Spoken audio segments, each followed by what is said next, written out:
کہتے ہیں ایک بی بی حضور کے پاس آئی، اپنا علاقہ چھوڑ آئی، آ کے کھڑی ہوئی تو اس نے کہا حضور میں خاندان بھی چھوڑ آئی ہوں، سسرال بھی، میکا بھی، ننیال بھی، ددیال بھی، میں ہر ایک کو چھوڑ آئی ہوں، میں جائیداد والی تھی وہ بھی چھوڑ آئی ہوں، مال دولت بھی چھوڑ، ایک میرا بیٹا تھا جوان وہ میں ساتھ لائی ہوں۔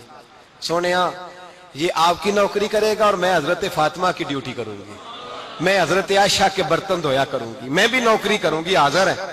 فرماتے ہیں رسول پاک نے بچہ اصحاب صفہ میں رکھ لیا، اصحاب صفہ میں، اور بی بی کو نبی پاک صلی اللہ علیہ وسلم نے عورتوں کے ساتھ متعین کیا۔ حضرت انس کہتے ہیں وہ نوجوان بڑا پیارا، بڑا میٹھا، بڑا دھیما، بڑا وفاشار، وہ سبق اچھی طرح یاد کرتا، وہ نماز دلچسپی سے پڑھتا، وہ حضور کی باتوں کو غور سے سنتا، وہ رسیلا، وہ سنجیدہ، وہ کم گو، وہ میٹھا، وہ پیارا۔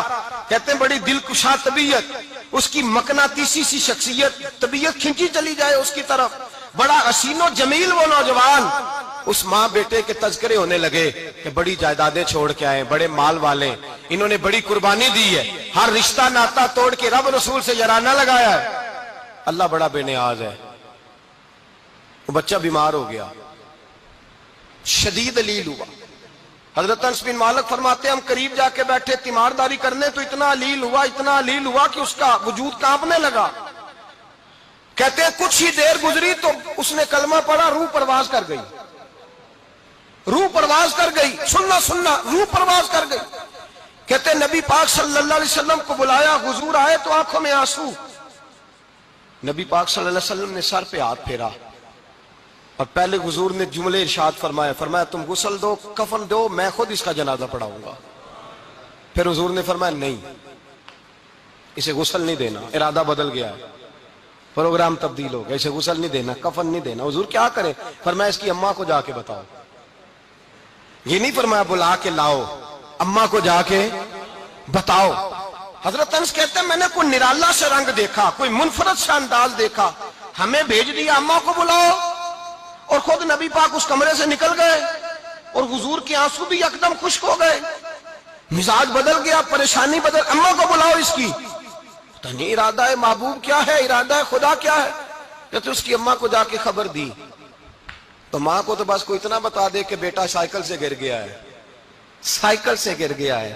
اماں ساری رات سوتی نہیں۔ ایک شاعر نے کہا تھا ایک مدت ہوئی میری ماں نہیں سوئی، میں نے ایک رات کہا تھا مجھے ڈر لگتا ہے، ایک رات کہا تھا مجھے ڈر لگتا ہے۔ یہ اپنے اپنے رنگ ہوتے ہیں، اپنا اپنا انداز ہوتا ہے۔ رمضان شریف کا مہینہ آتا تو میری اماں جی کہاں گری کا تیل منگاتی، چیزیں منگاتی، اور پھر زبردستی میں منع کرتا کہ اماں جی نہیں، یہ آپ کیا کر رہی ہیں، میں تو تیل ویسے بھی ذرا کم استعمال کرتا ہوں، تو رگڑ رگڑ کے، اور نہیں کتابیں بڑی موٹی ہیں، فلاں چیز بڑی موٹی، اس کا رنگ تھوڑا نرالا ہے۔ اور یہ جو ماں کا رنگ ہے نا، اس جیسا رنگ دوسرا ملتا بھی کوئی نہیں دنیا میں۔ یہ اپنی مثال آپ ہی ہے۔ اماں کو کہا تیرا بیٹا، اماں ذرا دوڑی، گری، پھر اٹھی، پھر گری، پھر اٹھی، پھر گری، روتی ہوئی آئی۔ کہتے ہیں پیچھے وہ روئی، لیکن جب بیٹے کی میت کے قریب آئی تو اب نہیں روئی۔ کہتے ہیں ہمارے چہروں پہ نظر دے ڈالی اور کہنے لگی تمہارا کلاس فیلو فوت ہو گیا ہے، واقعی چلا گیا ہے؟ کہاں پردہ کر واقعی؟ کہاں؟ کہتے اماں نا زمین پہ بیٹھی اور پہلے اس نے بیٹے کے پیر اٹھا کے چومے، پھر سینے پہ رکھے، پھر وہاں سے اٹھی اور ادھر آئی، سر سجدے میں رکھا اور دونوں ہاتھ اٹھا کے کہنے لگی اے اللہ میں دولت کے لیے ایمان نہیں لائی تھی، اے اللہ میں جائیدادوں کے لیے کلمہ نہیں پڑھا تھا، مولا میں تیری بارگاہ میں آئی تھی تو میں تیرے اور تیرے رسول کو مان کر آئی تھی، خدا بندہ میں نے میکے چھوڑ دیے، سسرال چھوڑ دیا، ننیال چھوڑ دیے، ددیال، وہ دشمن تھے سارے دین کے، چھوڑ کے آئی، میں نے آرزوؤں کا بڑا مکان بھی چھوڑا، خدا بندہ بیٹے نے جانا تھا، مجھے شکوہ کوئی نہیں، لیکن خدا بندہ اب میرے سارے کہیں گے تو نے کلمہ پڑھا تھا تو تیرا بیٹا ہی چلا گیا، اے اللہ کی اگر نے دل مسلم کی دل جوئی نہیں، تانا دیں گے بت کے مسلم کا خدا کوئی نہیں، اے اللہ میرا یقین کہتا ہے کہ اگر تو مارنے پہ قادر ہے تو زندگی دینے پہ بھی قادر ہے، خدا بندہ کافروں کو راضی نہ کر، وہ خوش ہو جائیں گے، وہ مجھ پہ تانے کسیں گے، پھپتیاں کسیں گے، اے عرش کے مالک رحمت کا دروازہ کھول، میں تیرے نبی کی بارگاہ ناز میں رہتی ہوں، نظر فرما۔ حضرت انس بن مالک فرماتے ہیں ایمان، یقین اور استقامت کے ساتھ اس بوڑھے نے جب دعا مانگی تو ہم نے مسجد نبوی کے صحن میں عجیب نظارہ دیکھا. ایک ماں نے دعا مانگی تو بیٹا اٹھ کے بیٹھ گیا. کہتے ہیں بیٹا اٹھ کے بیٹھ گیا. کلمہ پڑھتے وہ اٹھ کے بیٹھا. ماں نے سینے سے لگایا اور ماں اور بیٹا نعرے لگانے لگے, لوگوں سنو, قرآن بھی سچا, اسلام بھی سچا, اللہ بھی سچا, یہ مسجد نبوی سچوں کا گھر, اور سب سے بڑھ کے اللہ کا رسول سچا. اللہ کے رسول سچے, محبوب سچے, مسجد میں رہنے والوں میں سب سے بڑھ کر سچے, رسول کائنات صلی اللہ علیہ وسلم کا دین سچا. فرماتے رسول پاک کو خبر دی تو محبوب نے مسکرا کے فرمایا میرے رب کی طاقتیں بڑی زیادہ ہیں.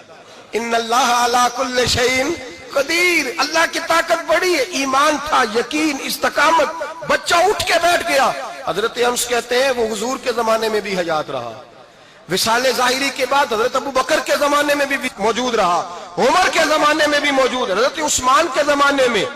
اس کی ماں کا انتقال ہوا, اس نے اماں کو دفن کیا, اور ماں کے بڑے عرصے کے بعد اس نے پردہ کیا. جب ہم اس کی طرف دیکھتے تھے نا, دیکھتے اس کی طرف تھے, پر ہمیں اس کی اماں کا ایمان یاد آ جاتا تھا. ہمیں یقین, او بھائی کبھی تو نے رب کریم کی بارگاہ میں سر سجدے میں رکھ کے مانگا ہی نہیں, تو کبھی آیا ہی نہیں, ورنہ اس کے دروازے سے کوئی خالی جا سکتا, سوال ہی نہیں پیدا ہوتا کوئی خالی جائے. کوئی جاتا ہی نہیں, وہ بھیجتا ہی نہیں, اس کا انداز ہی نہیں, اس کا یہ کریمانہ انداز ہی نہیں, وہ بھیجتا ہی نہیں, وہ تو نواز دیتا ہے. ایمان, یقین, استقامت اپنائیے, اور یہ اپنی زندگی میں اللہ تبارک و تعالیٰ کے ساتھ جڑیے. یہ دنیا داروں کے ساتھ ہم تعلق جوڑ کے رکھتے ہیں, کبھی SMS, کبھی ٹیلی فون, کبھی عید پہ مبارکباد, کبھی فلان جگہ. دنیا داروں سے جوڑ کے رہتے ہو, خدا سے جوڑ کے رہو. کبھی فجر میں جڑ جاؤ, کبھی زور میں جڑ جاؤ, کبھی تلاوت میں جڑ جاؤ, کبھی درود و سلام کی وجہ سے رب کریم کے ساتھ تعلق بناؤ, کبھی رمضان میں, کبھی ایمان میں, کبھی حج میں, کبھی عمرے میں, کبھی کسی غریب کی مدد میں, کبھی کسی لاچار کی مدد میں, کبھی بے کس کی مدد میں, کبھی مجبور کی مدد. جڑ جاؤ اللہ تبارک و تعالیٰ کے ساتھ. مضبوط ایمان, مضبوط قوت پیدا کرو, توانائیاں حاصل کرو, اپنے اندر خوبی پیدا کرو. میرے بھائی یاد رکھیں, ایمان مضبوط ہوتا ہے تو اللہ عرش سے مدد نازل فرماتا ہے, اور جب ایمان کمزور ہوتا ہے تو جو مدد پاس ہوتی ہے وہ بھی چھن جاتی ہے. رمضان مبارک کا جمعہ, پہلا جمعہ, ایمان کا موضوع بیان کر کے دو باتیں گزارش کرنی ہے.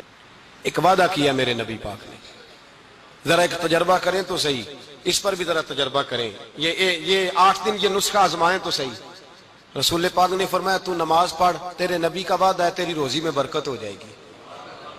اس کو ذرا آزمائیں تو صحیح, آزمائیں تو صحیح.